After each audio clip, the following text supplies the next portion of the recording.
हरे कृष्ण। आप सबको मेरा प्यार भरा राधे राधे। आपका दिन मंगलमय हो। आज हम श्रवणपान करेंगे भागवत महात्म्य का 20वां अध्याय। पीछे के अध्याय में हमने श्रवणपान किया कि परीक्षित जी अनशन का व्रत ले लेते हैं और फिर भगवान की प्रेरणा से श्री सुखदेव जी का वहां आगमन होता है। पूरी कथा श्रवण करने के लिए आप पीछे के अध्याय को सुन लीजिए। अब आगे की कथा का श्रवणपान करेंगे। कथा शुरू करने से पहले यदि अपने चैनल को सब्सक्राइब नहीं किया है तो चैनल को सब्सक्राइब कर बेल आइकन को जरूर दबा लीजिएगा ताकि आगे आने वाली वीडियो के नोटिफिकेशन आप तक टाइम पर पहुंचते रहें। आइए कथा श्रवणपान करते हैं। श्री सुखदेव जी ने कहा, परीक्षित, तुम्हारा लोक हित के लिए किया हुआ यह प्रश्न बहुत ही उत्तम है। मनुष्यों के लिए जितनी भी बातें सुनने, स्मरण करने या कीर्तन करने की है, उन सब में यह श्रेष्ठ है। आत्मज्ञानी महापुरुष ऐसे प्रश्न का बड़ा आदर करते हैं। राजेंद्र, जो गृहस्थ घर के काम धंधों में उलझे हुए हैं, अपने स्वरूप को नहीं जानते, उनके लिए हजारों बातें कहने, सुनने एवं सोच करने की रहती हैं। उनकी सारी उम्र यूं ही बीत जाती है। उनकी रात नींद या स्त्री प्रसंग से कटती है और दिन धन की हाय हाय या कुटुंबियों के भरण पोषण में समाप्त हो जाता है। संसार में जिन्हें अपना अत्यंत घनिष्ठ संबंधी कहा जाता है, वे शरीर, पुत्र, स्त्री आदि कुछ नहीं है, असत हैं। परंतु जीव उनके मोह में ऐसा पागल सा हो जाता है कि रात दिन उनको मृत्यु का प्रास होते देखकर भी चेतता नहीं। इसलिए परीक्षित, जो अभय पद को प्राप्त करना चाहता है, उसे तो सर्वात्मा सर्वशक्तिमान भगवान श्री कृष्ण की ही लीलाओं का श्रवण, कीर्तन और स्मरण करना चाहिए। मनुष्य जन्म का यही इतना ही लाभ है कि चाहे जैसे हो, ज्ञान से, भक्ति से अथवा अपने धर्म की निष्ठा से जीवन को ऐसा बना लिया जाए कि मृत्यु के समय भगवान की स्मृति अवश्य बनी रहे। परीक्षित, जो निर्गुण स्वरूप में स्थित हैं एवं विधि निषेध की मर्यादा को लांघ चुके हैं, वे बड़े बड़े ऋषि मुनि भी पर्याय भगवान के अनंत कल्याण में गुणगानों के वर्णन में रमे रहते हैं। द्वापर के अंत में इस भगवत रूप अथवा वेद तुल्य श्रीमद् भागवत नाम के महापुराण का अपने पिता श्री कृष्ण द्वैपायन से मैंने अध्ययन किया था। राजर्षि, मेरी निर्गुण स्वरूप परमात्मा में पूर्ण निष्ठा है, फिर भी भगवान श्री कृष्ण की मधुर लीलाओं ने बलात् मेरे हृदय को अपने ओर आकर्षित कर लिया। यही कारण है कि मैंने इस पुराण का अध्ययन किया। तुम भगवान के परम भक्त हो, इसलिए तुम्हें मैं इसे सुनाऊंगा।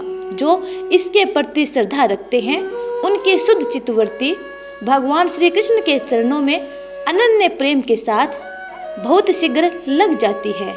जो लोग लोक या परलोक को किसी भी वस्तु की इच्छा रखते हैं या इसके विपरीत संसार में दुख का अनुभव करके जो उससे विरक्त हो गए हैं और निर्भय मोक्ष पद को प्राप्त करना चाहते हैं, उन साधकों के लिए तथा योग संपन्न सिद्ध ज्ञानियों के लिए भी समस्त शास्त्रों का यही निर्णय है कि वे भगवान के नामों का प्रेम से संकीर्तन करें।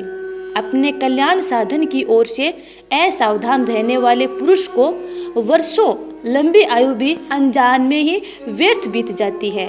उससे क्या लाभ?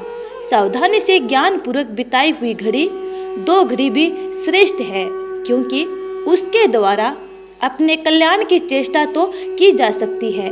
राजर्षि, वांग अपनी आबू की समाप्ति का समय जानकर 2 घड़ी में ही सब कुछ त्याग कर भगवान के अभय पद को प्राप्त हो गए। परीक्षित, अभी तो तुम्हारे जीवन की अवधि 7 दिन की है। इस बीच में ही तुम अपने परम कल्याण के लिए जो कुछ करना चाहिए सब कर लो। मृत्यु का समय आने पर मनुष्य घबराए नहीं।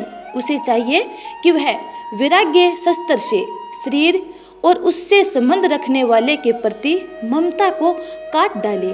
धैर्य के साथ घर से निकलकर पवित्र तीर्थ के जल में स्नान करे और पवित्र तथा एकांत स्थान में विधि पूर्वक आसन लगाकर बैठ जाए।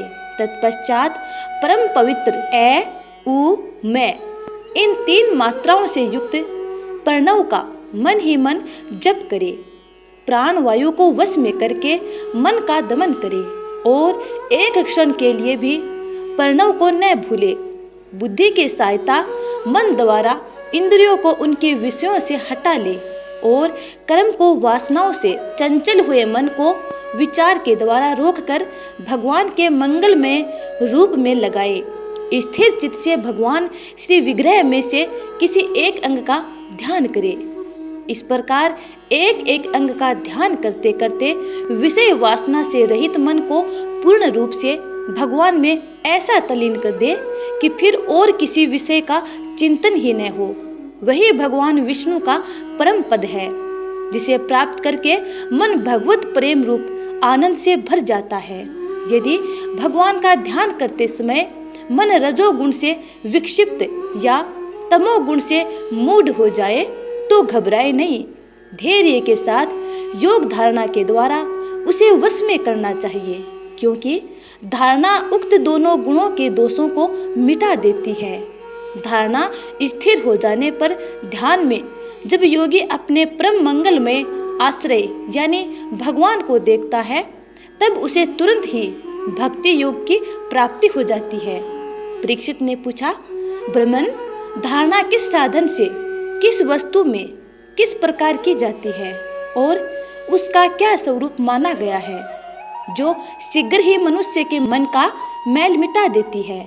श्री सुखदेव जी ने कहा, परीक्षित, आसन, श्वास, आसक्ति और इंद्रियों पर विजय प्राप्त करके फिर बुद्धि के द्वारा मन को भगवान के स्थूल रूप में लगाना चाहिए। यह कार्य रूप संपूर्ण विश्व जो कुछ कभी था या होगा, सब का सब जिसमें दिख पड़ता है, वही भगवान का स्थूल से स्थूल और विराट शरीर है। जल, अग्नि, वायु, आकाश, अहंकार, महतत्व और प्रकृति, इन 7 आवरणों से घिरे हुए इस ब्रह्मांड शरीर में जो विराट पुरुष भगवान हैं, वे ही धारणा के आश्रय हैं।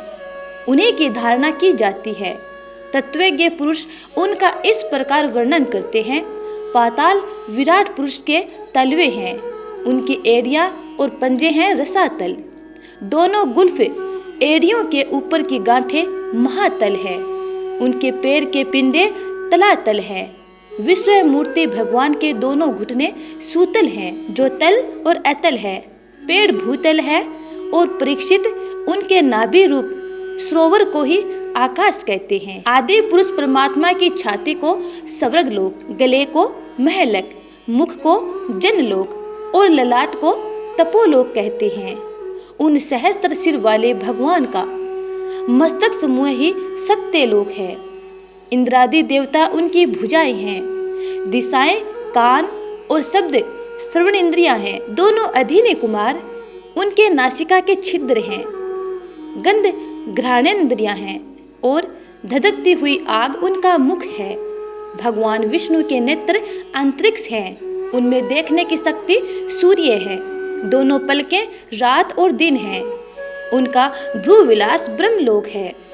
तालु जल है और जिह्वा रस है। वेदों को भगवान का ब्रह्मरंध्र कहते हैं और यम को दाढ़े।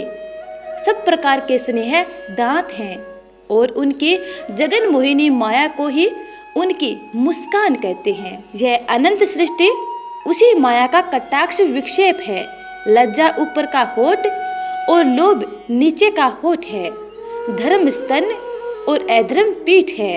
प्रजापति उनके मूत्रेंद्रिय हैं। मित्रा वरुण अंडकोश हैं। समुद्र कोख है और बड़े बड़े पर्वत उनकी हड्डियां हैं।